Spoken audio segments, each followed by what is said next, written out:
जय हिंद साथियों, good evening, good morning, good night.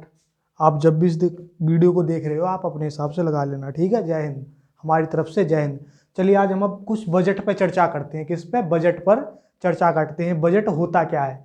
देखिए, सबसे पहले तो जान लेते हैं बजट होता क्या है। बजट होता है बेसिकली एक साल में हम कितना, कहाँ से हमारी इनकम आएगी, कहाँ पे एक्सपेंडिचर होगा, यानी कहाँ से हमें आय आएगी और कहाँ से हम व्यय करेंगे, किस चीज़ पर खर्च करेंगे और कहाँ से हम कमाएंगे, ठीक है। हम भी बजट बनाते हैं अपने एक महीने का। जैसे स्टूडेंट जाता है, स्टूडेंट कहीं पे जाता है, दिल्ली में मुखर्जी नगर में या फिर इलाहाबाद में जाता है, प्रयागराज में, तो वो भी अपना एक महीने का बजट बना के भेजता है घर वालों को। क्या कहता है?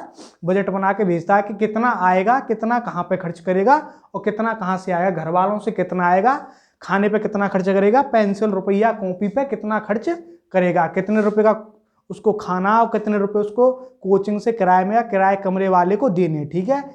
सीधे सीधे आसान शब्दों में यही होता है अपना खर्च, यानी कुछ पैसों में अपना खर्च चलाना है। यानी जहां से जो पैसे आ रहे हैं उन पैसों से लेकर खर्च करने तक की अवधि को क्या कहते हैं? हम बजट, ठीक है। अब देख लिए बजट में, देखते हैं बजट क्या है। सबसे पहले भारत, देखिए बजट शब्द आया कहां से? बजट शब्द आया कहां से? बजट शब्द आया फ्रेंच भाषा के लैटिन शब्द बुल्गा से। फ्रेंच भाषा के लैटिन शब्द बुल्गा से। बुल्गा का क्या अर्थ होता है? बुल्गा का अर्थ होता है चमड़े का थैला। किसका? चमड़े का थैला, ठीक है।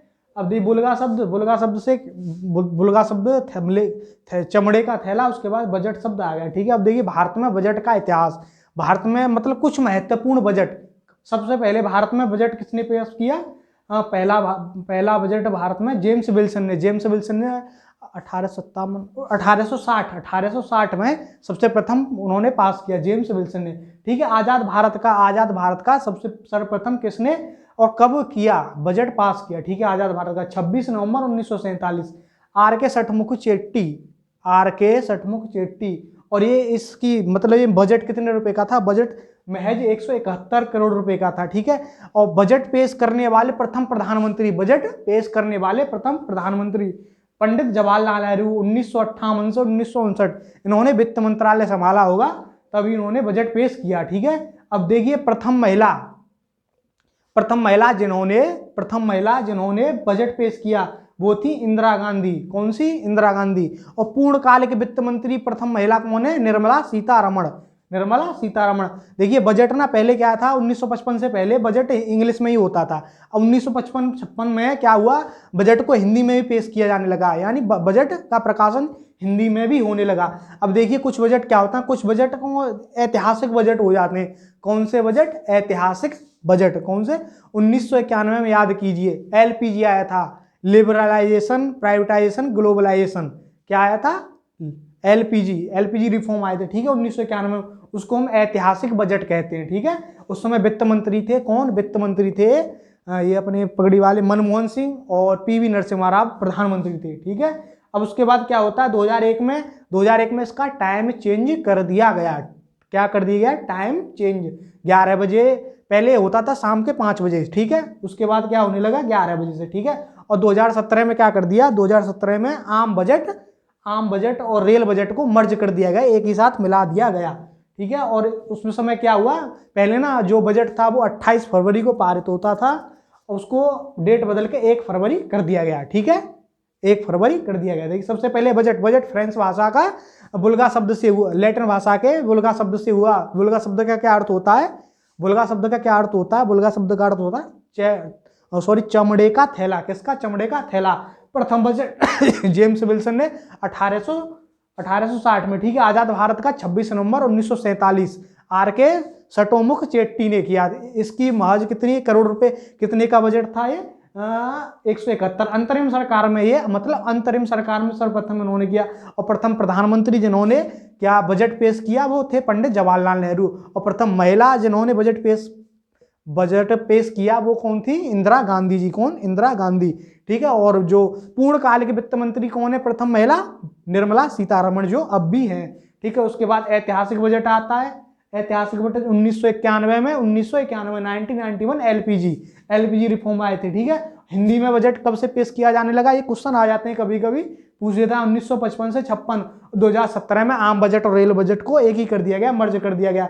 और उसकी डेट भी बदल दी गई, पहले 28 फरवरी को होता था, उसके बाद 1 फरवरी को होने लगा, और 2001 से 2001 में इसका टाइम 11 बजे कर दिया। अब देख लीजिए, अब पढ़ाते हैं बजट। बजट होता क्या है, संविधान में क्या बजट की चर्चा है, ठीक है। देखिए बजट क्या है, बजट ना एक अनुच्छेद 112, अनुच्छेद 112 आर्टिकल 112 में क्या आता है, बजट की चर्चा है। वैसे तो हमारे संविधान में बजट की कोई चर्चा, बजट नाम का शब्द कोई एग्जिस्ट ही नहीं करते, यानी बजट शब्द है ही नहीं हमारे संविधान में। क्या है, वार्षिक वित्तीय विवरण, वार्षिक वित्तीय विवरण, ठीक है। उसके बाद क्या है, इसका अधिकार किसको होता है, राष्ट्रपति जी को होता है इसका अधिकार। बजट पेश करने का किसका होता है, राष्ट्रपति जी को। राष्ट्रपति जी अपना भाषण देते हैं, उसमें जो भी वित्त मंत्री होते हैं या फिर जो भी कोई मंत्री होता है उसको कहते हैं कि हाँ भाई अब तुम बजट सुनाओ, ठीक है। अधिकार किसको होता है बजट पेश करने का, राष्ट्रपति जी को। किसको होता है, राष्ट्रपति जी को। बजट बेसिकली क्या होता है, भाषण होता है, हमने पहले ही बता दिया, भाषण होता है आय और व्यय का पूरे 1 साल का। देखिए आय और व्यय, हम इतने पर्चे वहां पे लगवाएंगे, इतने प्रकार का रेल में हम प्रचार करवाएंगे, उससे हमें इतना रेवेन्यू होगा, हवाई जहाज हम इतना बेचेंगे, या फिर किसी को हम कितना भी बेच दें तो उससे हमें इतना रेवेन्यू होगा, कुछ भी करेंगे, ठीक है। आज हम लिफ्ट लगाएंगे, ये इंफ्रास्ट्रक्चर बना रहे हैं हम, सरकारी इमारत बनाएंगे, कोई विभाग बना रहे हैं हम, ठीक है। उसका क्या है, पूरा एक्सपेंडिचर, कितना आय होगा कितना व्यय होगा। जैसे क्या है, हमने हाईवे बना दिए, टोल प्लाजा से हमें कितना आएगा, कितना आय आएगी हमें, ठीक है। और जैसे हम कोई बना रहे हैं मंत्रालय, सड़क बना रहे हैं, रोड बना रहे हैं, पुल बना रहे हैं, ठीक है। पुल में कितना खर्चा आएगा 1 पाए में, सड़क बना रहे हैं, नाली बना रहे हैं, उसमें से कितना आएगा कितना नहीं आएगा, यही मतलब पूरा भाषण होता है। क्या होता है, पूरा भाषण, ठीक है। क्या होता है, पूरा भाषण 1 साल का आय और व्यय का, ठीक है। 112 में क्या है, बजट की चर्चा। बजट शब्द एग्जिस्ट नहीं करता है, इसीलिए वार्षिक वित्तीय विवरण का है, ठीक है, अपने संविधान में। 113 में क्या आता है, 113 में क्या आता है, प्राकलन। प्राकलन क्या होता है, एस्टीमेट लगाना। जैसे देख लिए एस्टीमेट लगाते हैं, जैसे बच्चे समझिए हम जाते हैं, जैसे दिल्ली पढ़ने जा रहे हैं, ठीक है, हम दिल्ली से या फिर कहीं पे और कहीं हम और किसी शहर में पढ़ने जा रहे हैं, ठीक है। तो बच्चा अपने घर आएगा, घर वालों को बताएगा, देखिए हम दिल्ली पढ़ने जा रहे हैं, तो हमें 40 या 1 लाख रुपए, 1.25 लाख रुपए, 1.5 लाख रुपए हमारी कोचिंग की फीस हो गई, और 10,000 रुपये महीने हमारा इसका खर्चा हो गया, 3-4 हज़ार रुपये पॉकेट मनी हो गई। तो वो क्या है, एस्टीमेट, ठीक है। इसी में क्या होता है, यहीं से होता है घोटाला शुरू। क्या होता है, घोटाला शुरू, ठीक है। इसी में प्राकलन में क्या होता है, विपक्ष प्राकलन समिति। विपक्ष घोटाला कैसे होता है, देखिए घोटाला कैसे होता है, हमें जरूरत है 1.25 लाख रुपए की, ठीक है। 1,25,000 हमें 1 लाख रुपए की जरूरत है, किसकी, 1 लाख रुपए की जरूरत है, ठीक है। और हमने अपना एस्टीमेट बता दिया 1,20,000। अब 20,000 कहाँ गए, हमारी जेब में, वही क्या हो गया, घोटाला, ठीक है। अब इसी को करने के लिए प्राकलन समिति, घोटाला, यहीं पे क्या होता है सबसे ज्यादा, घोटाला यहीं से होता है, ठीक है। अब इसमें क्या होता है, विपक्ष बताता है प्राकलन समिति, क्या, विपक्ष प्राकलन समिति में क्या है, कटौती प्रस्ताव होता है। कटौती प्रस्ताव कौन लाता है, विपक्ष। जैसे अब देखिए 2 ही पार्टी, देखिए कांग्रेस और बीजेपी है। अब कांग्रेस विपक्ष में बैठी है तो बोला है क्या, ये कटौती प्रस्ताव। कटौती प्रस्ताव में क्या होता है, ये 3 तरह के होते हैं। देखिए कटौती विपक्ष लाता है सबसे पहले, ये क्या है, नीतिगत कटौती।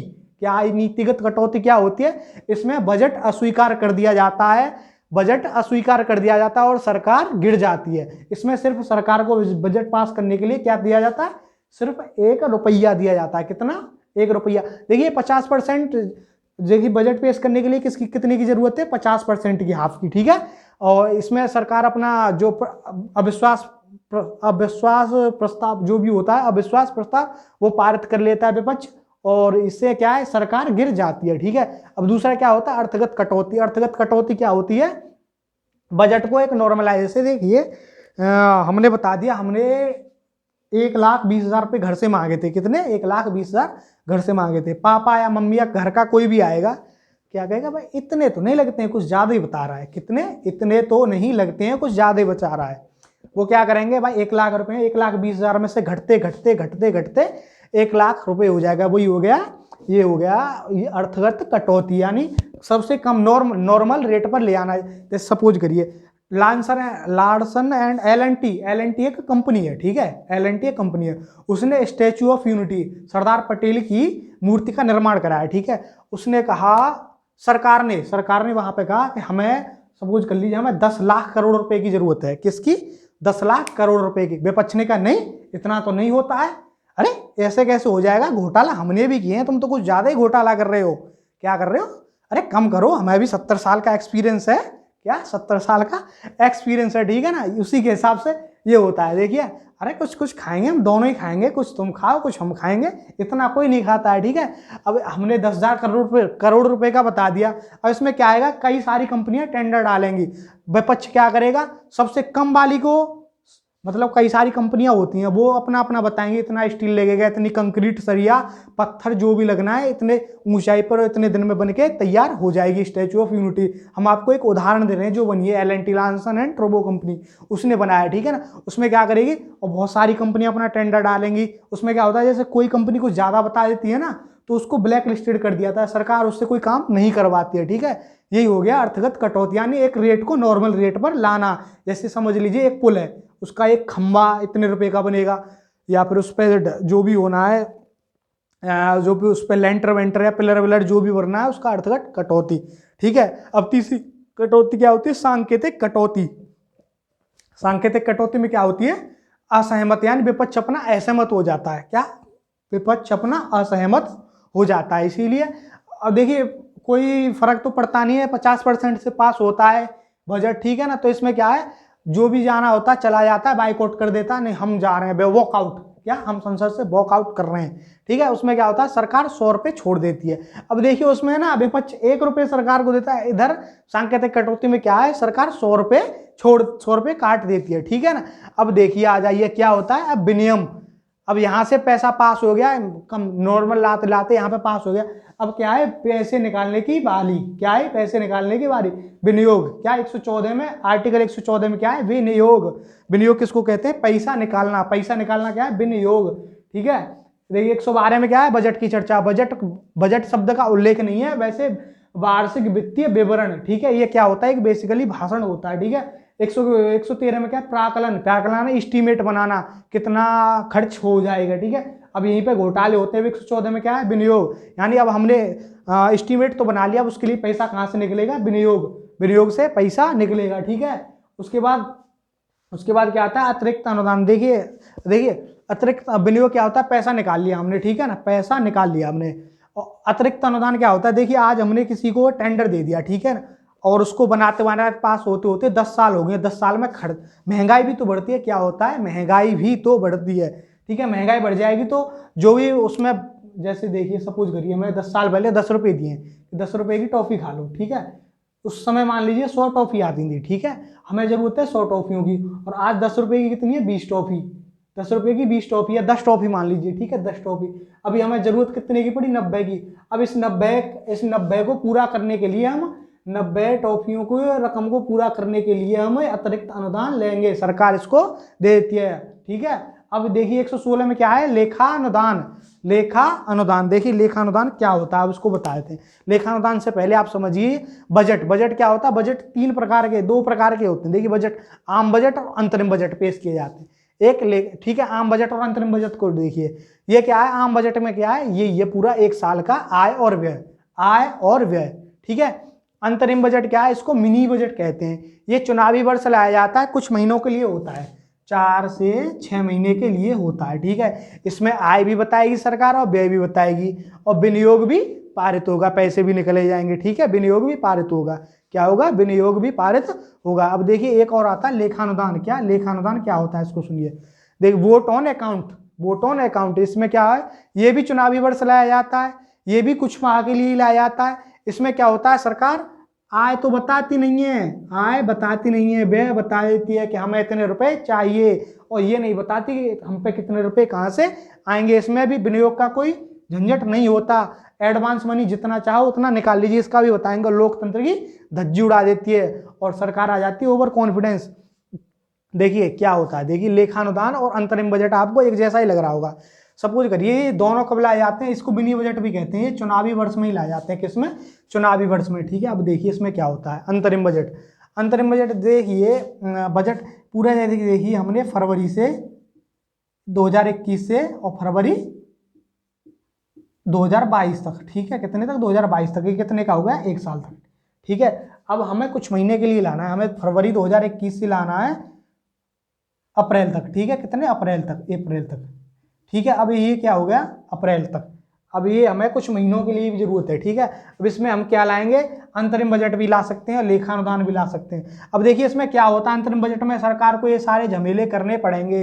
अब देखिए अगर ये नहीं लाएंगे, देखिए चुनावी वर्ष क्यों आता है, ये चुनावी वर्ष क्यों आता, देखिए जितने भी सुप्रीम कोर्ट के या हम जब भी सैलरी करते हैं सरकारी कर्मचारी, फौजी, CISF के जो भी करते हैं, उनको सैलरी, अगर उनको बजट पास नहीं हुआ तो उनको सैलरी नहीं मिलेगी, ठीक है। सैलरी नहीं मिलेगी तो वो कहें रखो यहाँ से अपनी बंदूक, हमको सैलरी नहीं मिली, हम तो चले अपने घर, कहाँ, अपने घर, ठीक है ना, ठीक है। यही होगा अंतरिम। और लेखानुदान में क्या होता है, इसमें देखिए लेखानुदान में क्या है, सरकार यहाँ पे आय और व्यय दोनों बता रही है, यहाँ पे आय भी बताएगी और व्यय भी बताएगी अंतरिम बजट में। लेखानुदान में क्या है, चुनावी वर्ष कुछ महीनों के लिए आ जाता है, इसमें सरकार क्या बनाती है, आय तो बताती नहीं है लेकिन व्यय बता देती है, इस चुनावी वर्ष क्यों लाया जाता है ना। और विनियोग भी पारित नहीं होता है, विनियोग भी पारित, ठीक है, विनियोग भी डायरेक्ट पैसा निकाल लेती है सरकार, मतलब कोई सहमति भी नहीं, एडवांस मनी विनियोग भी निकाल लेती है। देखिए ऐसे क्या होगा, ये लेखानुदान क्यों लाया जाता है, देखिए चुनाव ही आ रहे हैं, ठीक है, अब यूपी में चुनाव है, ठीक है, चुनाव है, सरकार कोई वादे करती है, देखिए हम स्वर्ग जाने के लिए धरती से लेके स्वर्ग तक लिफ्ट बनाएंगे, क्या बनाएंगे, लिफ्ट। अब वहां से पारित किया, ठीक है, बजट में, और यहाँ से क्या आय तो बताया नहीं, व्यय के लिए सरकार ने गड्ढा वड्ढा खुदवा दिया। अब ऐसे सोचिए, हम कह रहे हैं हम मंगल ग्रह पर जाने के लिए एक अच्छी सी स्पेसशिप बनाएंगे, पलक झपकते ही हमें स्पेसशिप, वो जो भी अंतरिक्ष यान है वो हमें पहुंचा दे मंगल ग्रह पे, कहाँ पे, मंगल ग्रह पे, ठीक है। अब उस मंगल ग्रह पे अब सरकार उसके लिए क्या बनाएगी, ढांचा वांचा तैयार करेगी, इंजीनियरों की टीम तैयार करेगी, लेकिन होगा कुछ नहीं, बजट हो जाएगा फेल, ठीक है। गड्ढा वड्ढा खुदवा देगी, उसका जो भी है बॉडी, जो भी ब्लूप्रिंट तैयार करवा देगी, ऐसे ऐसे होगा, ठीक है। अभी ये आपने देख लिया लेखानुदान और अंतरिम बजट, आम बजट, अंतरिम बजट, लेखानुदान, ठीक है, आप समझ गए होंगे, आम बजट, अंतरिम बजट और लेखानुदान, ठीक है। अब यहाँ से सरकार निकाल तो लेती है एडवांस मनी, लेकिन फिर उसका हिसाब किताब कहाँ पे आगे देना पड़ता है सरकार को, आम बजट में, ठीक है, सरकार मांगती है उसका हिसाब, ठीक है। अब उसके बाद 116 होगा, 117 में क्या है, वित्त विधेयक। वित्त विधेयक क्या होता है, वित्त विधेयक वही होता है, जैसे अभी देखिए बजट 2022 का पास हुआ है ना, अब वित्त विधेयक क्या कहेगा, अब बताइए, हाँ जी 2021 में क्या क्या किया हमने, आपने कई कितना पैसा कहाँ खर्च किया और कितनी आय आई, ठीक है, वित्त विधेयक होगा ये। 118 में क्या, अनुच्छेद 118 में संसदीय प्रक्रिया, क्या, संसदीय प्रक्रिया, और 119 में पैसे से संबंधित, ठीक है। 120 में क्या है, भाषा, 120 में संसद की भाषा है, क्या है, संसद की भाषा। संसद में सिर्फ दो ही भाषाओं में बोल सकते हैं, या तो हिंदी में या इंग्लिश में, या तो हिंदी में या इंग्लिश में, ठीक है। अगर आपको और कोई क्षेत्रीय लैंग्वेज बोलनी है तो उसके लिए आपको परमिशन लेनी पड़ेगी, अगर आप लोकसभा में तो अध्यक्ष से लीजिएगा और राज्यसभा में तो सभापति से लीजिएगा, ठीक है। अब देखिए 120 आ गए, 121 में क्या है, संसद कभी जजों के आचरण पर सवाल या निशान नहीं उठा सकते, ऐसे आप इतने लेट क्यों आए, कल से टाइम पे आना, ठीक है। अब 120 में क्या है, 122 में क्या है, संसद की इसमें क्या है, संसद सुप्रीम कोर्ट, इसमें क्या है, संसद सुप्रीम कोर्ट की जांच नहीं कर सकती, ठीक है, संसद सुप्रीम कोर्ट की जांच नहीं कर सकती। 121 में क्या है, संसद जज के आचरण पर कोई क्वेश्चन नहीं उठा सकती, ठीक है। अब देखिए इसमें क्या होता है, एक काले होते हैं, एक सफेद होते हैं, एक काला कौवा होता है, एक सफेद भालू होता है, ठीक है। अब देखिए इसमें क्या होता है, ये दोनों आपस में इनके अलग अलग एरिया क्षेत्र बटे हुए हैं कि तुम यहाँ पे रहो, हम यहाँ पे रहेंगे। अब देखिए संसद को, सुप्रीम कोर्ट को, ठीक है, सुप्रीम कोर्ट को संसद का बनाया हुआ कोई कानून वो नहीं लगा रहा है, अच्छा नहीं लग रहा है, तो सुप्रीम कोर्ट उसको रद्द कर सकती है, ठीक है। अगर संसद को लगता है कि भाई ये जज ठीक नहीं है तो उस पर आचरण, उस पर कोई उंगली नहीं उठाएगी, उसके खिलाफ महाभियोग ला सकते हैं। इसीलिए ये दोनों अपने अपने में शेर है, एक काला है एक गोरा है, ठीक है, एक कौवा है और एक बगुला है, ठीक है। अब देखिए 2022 में हमारा बजट पेश हुआ है, उसके कुछ महत्वपूर्ण तत्व जो भी हैं, हम जितने महत्वपूर्ण हमको लगे उतने हम यहाँ पे बता दिए, ठीक है। और चलिए बताते हैं 2022 में क्या हुआ था, ठीक है। क्रिप्टो करेंसी पर जो भी कमाई करेंगे आपके, वैसे तो हमारे देश में लीगल है, लीगल भी नहीं है और इलीगल भी नहीं है क्रिप्टो करेंसी। क्रिप्टो करेंसी क्या होता है, एक तरह का डिजिटल पैसा होता है, जिसे आप सिर्फ डिजिटल में ही देख सकते हैं। क्रिप्टो करेंसी एक डिजिटल पैसा होता है, जैसे आपका वॉलेट है ना, पेटीएम का वॉलेट है, वही समझ लिए एक तरह का डिजिटल क्रिप्टो करेंसी। शायद क्रिप्टो करेंसी का रेट बहुत हाई है, ठीक है, उस पर आप जितना भी लाभ कमाएंगे उस लाभ का 30% सरकार टैक्स लेगी, क्या लेगी, टैक्स लेगी, ठीक है। इस साल 2022 में इकोनॉमिक ग्रोथ 9.2% की गति से बढ़ने की उम्मीद है, ठीक है। और सरकार देखिए, सरकार अब अपना डिजिटल रुपया ला रही है, डिजिटल रुपया ला रही है, ब्लैक चेन के थ्रू, ब्लॉकचेन तकनीकी के थ्रू आरबीआई अपना जारी करेगी, प्रावधान है, ठीक है। अब डाकघरों को कोर बैंकिंग सिस्टम से जोड़ना, आपने डाकघरों को भैया कोर बैंकिंग सिस्टम से जोड़ना, ठीक है। वैसे डाकघर तो अभी डाकघर में फार्म वार्म खुलवाते हैं ना, खाते वाते खुलवाते हैं डाकघर, वैसे जुड़ी हूँ आप, और उसको कोर बैंकिंग से जोड़ना, यानी कोर बिल्कुल जो भी कोर होती है ना उससे जोड़ना बैंकिंग की, ठीक है। अब उसके बाद क्या होता है, 5G स्पेक्ट्रम की नीलामी। 5G स्पेक्ट्रम में ये समझ लिए 5G टेक्नोलॉजी, यानी ये समझ लिए नेटवर्कों की नीलामी। यहाँ पे क्या है, भारत में अब पारिस्थितिकी बनेगी कि भाई यहीं पे मैन्युफैक्चर होगा, यहीं पे सब कुछ होगा, ठीक है। अब देखिए अब क्या है, ई विद्या 1 क्लास 1 टीवी, ई विद्या, प्रधानमंत्री ई विद्या 1 क्लास 1 टीवी कार्यक्रम को 12 से 200 टीवी चैनल बढ़ाने की घोषणा, पहले 12 थे अब 200 टीवी चैनल बनाने की घोषणा कर रहे हैं, ठीक है। 44,605 लाख करोड़ रुपए केन बेतवा संपर्क, इससे क्या है, उत्तर प्रदेश और मध्य प्रदेश के किसानों को बहुत राहत मिलेगी, 9 लाख हेक्टेयर जमीन पर फिर से हरी भरी रहेगी, उसके लिए सिंचाई का, ठीक है। केन बेतवा, ठीक है, केन बेतवा। अब देखिए पहाड़ी क्षेत्रों में सड़क है नहीं, पहाड़ी क्षेत्रों में पर्वत रोडवे या पर्वतमाला प्रोजेक्ट के तहत पहाड़ों की कनेक्टिविटी अच्छी की जाएगी। उससे क्या है, पीपी मॉडल पर, प्राइवेट पब्लिक पार्टनरशिप मॉडल पर पर्वतमाला प्रोजेक्ट के तहत पर्यटन को बढ़ावा मिलेगा और कनेक्टिविटी भी अच्छी मिलेगी, आपके घर तक मिलेगी, ठीक है। पहाड़ों पर रहते हैं तो आप 400 वंदे भारत ट्रेनों का निर्माण, 400 नई वंदे भारत ट्रेनों, हाई स्पीड ट्रेनों का निर्माण। One station one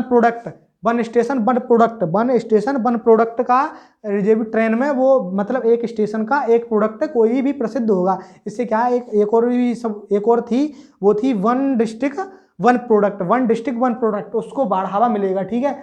national highway, राष्ट्रीय राजमार्गों की लंबाई और 25,000 किलोमीटर और अधिक करना। गेहूं और धान के लिए 168 लाख किसानों से 1208 टन गेहूं की खरीद, 1208 टन गेहूं की खरीद, ठीक है। 2023 को, ये बहुत इंपॉर्टेंट है, वर्ष तो 2023 को मोटा वर्ष अनाज घोषित किया गया, वर्ष 2023 को, ठीक है। गंगा नदी के आसपास जो भी 5 किलोमीटर का दायरा है वहां पर जैविक खेती यानी प्राकृतिक तरीके से खेती होगी गंगा नदी के आसपास। देखिए इसको फिर से ध्यान रखना, वर्ष 2023 को मोटा वर्ष अनाज घोषित किया गया है। मोटा वर्ष क्या है, ज्वार बाजरा, ठीक है, ज्वार बाजरा मोटे में आते हैं। अब देखिए तिलहन उत्पाद का बढ़ावा। तिलहन क्या होता है, बेसिकली जिनसे हम तेल निकालते हैं, वनस्पति तेल निकालते हैं, सोयाबीन, मूंगफली, बिनौला और सरसों, यही है, ठीक है।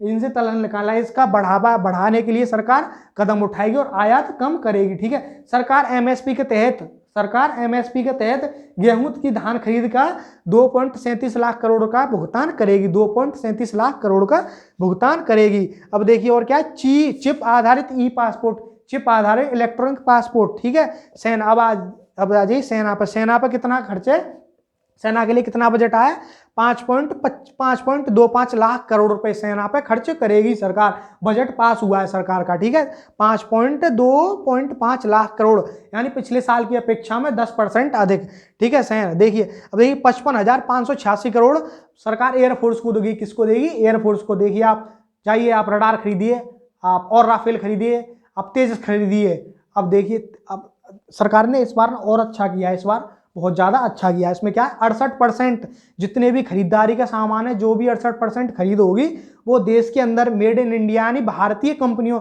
घरेलू कंपनियों से ही होगी, ठीक है। 47,590 करोड़ रुपए नेवी को दिए हैं, जाइए आप और से बनाइए, ठीक है।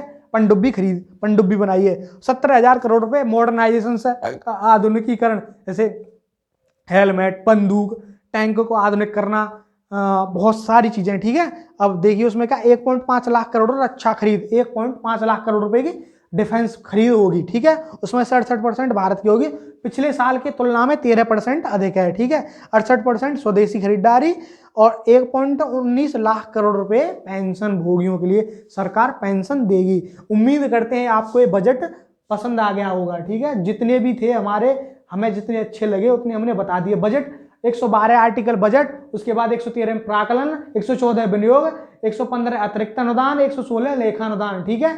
प्राकलन, इसमें क्या होता है घोटाला, प्राकलन समिति बनती है, इसमें क्या है नीतिगत कटौती। नीतिगत कटौती में क्या होता है, अगर पास हो गया सरकार 50% से अधिक पास किया तो सरकार गिर जाती है। उसके बाद क्या होती है अर्थगत कटौती। क्या होती है अर्थगत कटौती। अर्थगत कटौती में क्या है बजट को एक नॉर्मल रेट पर लाया जाता है, जितने जैसे हमने बताया था आपको कि 1 लाख रुपए की जरूरत है उसको धीरे धीरे लाते लाते 70,000 रुपए कर देना, ठीक है नॉर्मल। उसके बाद क्या होता है सांकेतिक कटौती। सांकेतिक कटौती पे 100 रुपया होता है। और जो आपकी नीतिगत कटौती थी उस पर क्या है 1 रुपया, 1 रुपया सिर्फ सरकार को दिया जाता है उसके खाते से, संसद के ना उसके भारत की संचित निधि से, ठीक है। उसके बाद 117 वित्त विधेयक, 118 संसदीय, 119 पैसा से संबंधित, ठीक है। 120 भाषा हिंदी या इंग्लिश। उसके बाद आपको रीजनल लैंग्वेज में बोलना है, लोकसभा से लेनी है तो अध्यक्ष से, और राज्यसभा से लेनी है तो सभापति उपराष्ट्रपति।